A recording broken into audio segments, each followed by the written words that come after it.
Menandro Orasyon. Wilfred Riz, basta pagkakaparehan nila dyan, magaling si Recto. Ganid at sakim sa pera. Isa tayo sa may pinakamataas na bat. 12%. Pinakamataas na, isa sa pinakamataas na bat, tax na bat. Value added tax. Yan ang author. Yan si Recto. Tatay Badong, tatakbo sigurong senador sa 2028 si Vince Dahak Dizon. Wala nga dental health na kasama sa PhilHealth. No, kita nyo? Ang dami-dami. Sorry, Noranyan ako.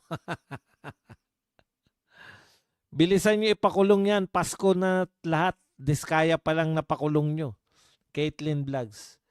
Namatay si Nora dahil sa honor. Maria Elena Katarman. Thank you very much sa 50 DKK na pangkape. Maraming salamat.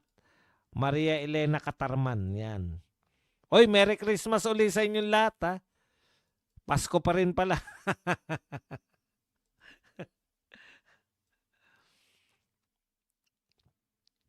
Okay, dapat maging leksyon sa mga magnanakaw na to yung kamatayan ni Akop at Cabral. Ni Cinco wala nadala sa impyerno. Vilma Santos, mainit doon. Sige ka. Happy holidays to all. Tatay Badong, tatakbo siguro senador 2028. Si Tatay Badong, wala naman sa taas pero masakit na wetpacks kakatira sa kanya ng mga trolls. Ate B, tinitimbre ka na ni Ate Guy. Kay Satanas, pasunurin ka. Wag naman ganun. Ang dami pa gusto natin mauna. Si Abante. Siguro saya natin lahat, no? Pag si Abante. Abante! O, para hindi ka na magtampo. At least buhay ka pa. Alam mo nang gagawin namin. Magdidiwang kami. O, yan ang katotohanan, Abante, ha? Kasi pinakikiusap mo pa si Akop, eh. Mas matutuwa kami.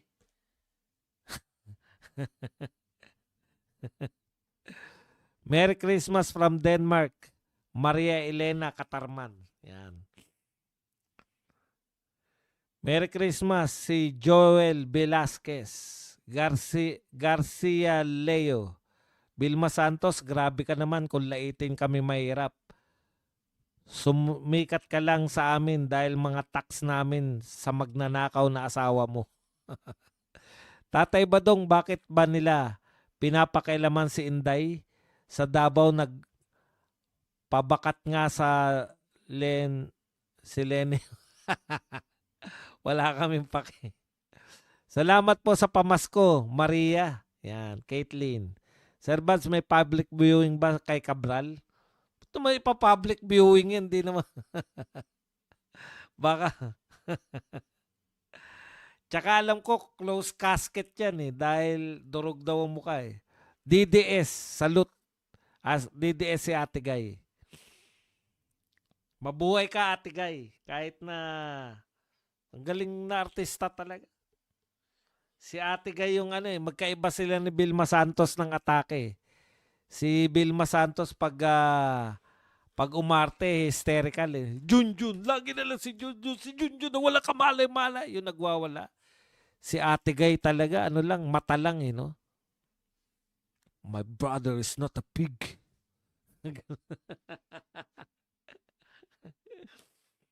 Go Abante. Problemahin mo lahat, Abante. Tama yan. Nakinikinita mo na ba?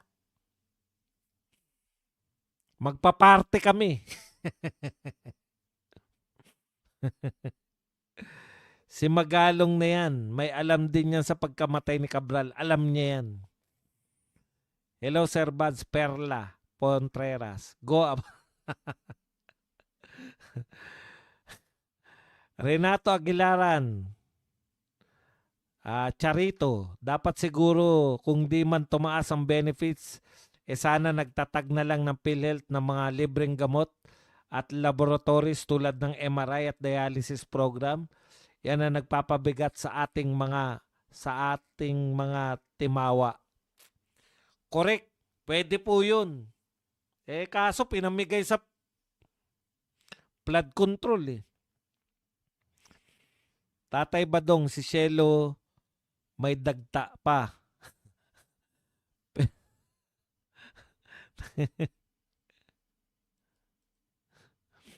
Vilma Antots, masyadong matapobre, naging ES lang si Recto Batman. Sir Bads, nawala paghanga ko kay Vilma. Kita mo, may mga fans ka na wala na paghanga. Boss Badong, sabi ni Attorney Wing, overdose na lang daw ang pag-asa natin. Correct. Manalangin po tayo na may mga ma-overdose. Napakatahimik talaga nila Keiko Barsaga. Wala na talaga akong naririnig sa kanya. Meron po. Hindi lang natin nababalita kasi pero meron po siyang mga bago. Nabasa ko lang eh. Taka pa. Boss, ang sabi ni Ate B, walang kasalanan si Recto. Ate B, akala mo lang wala. Pero meron. Paano walang kasalanan? Pucha. Siya nga may makasalanan dyan. Siya nga yung naglipat-lipat ng pondo na yan eh. Kaya nga siya dinimanda eh. Merry Christmas, Badongers. May kare-kare pa ba? Ubus na. Yun ang una na ubus. Masarap kasi kung magkare-kare na ilang taong ko na niluluto yan eh. Talagang malupit na yung mga kare-kare ko. Go Abante, alam mo na mangyayari sa'yo kapag ikaw pumanaw, mas masaol pa ang mensahe namin sa'yo. Sa kawalang hiyaan mo, total buhay pa, alam mo na yung sakit na nababasa ang pamilya mo sa taong bayan. Correct. Buti nga yun. Kaya siya ang unang kumibo dahil alam niya na eh. Mas galit sa kanya yung mga tao kaysa kay Akop eh. Sana kay Edgar Mortis na lang napunta. Simpleng buhay lang.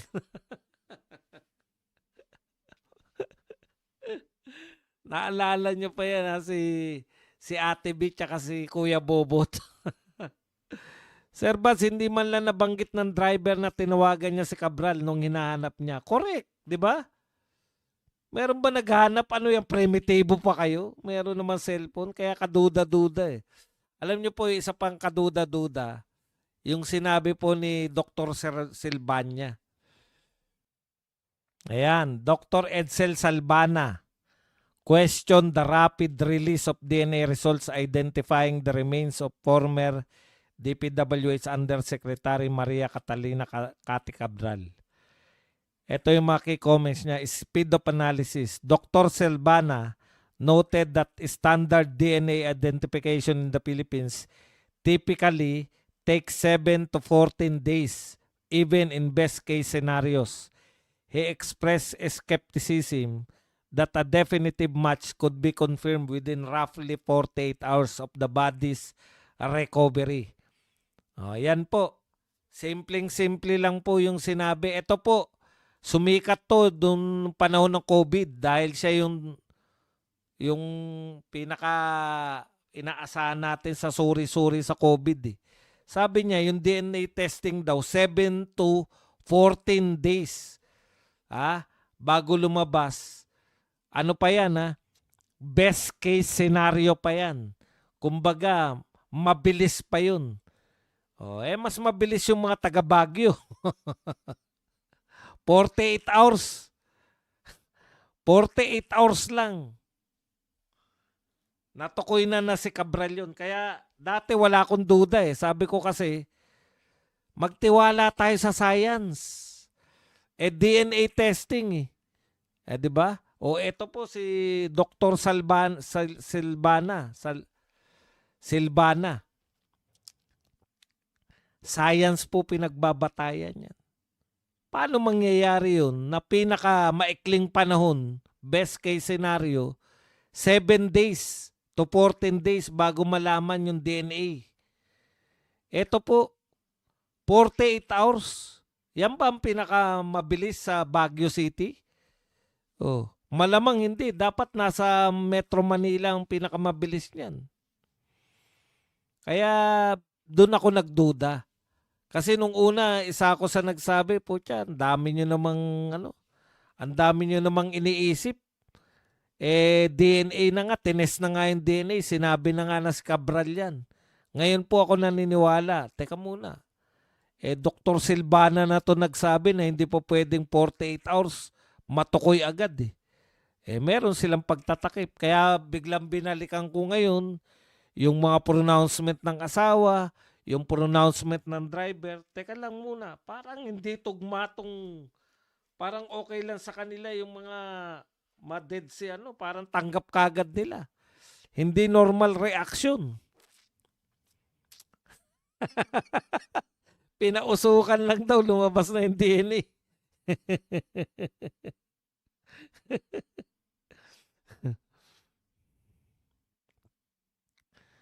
Correct. Ibig sabihin, pwede pala maging sentro ng DNA testing ang Baguio City.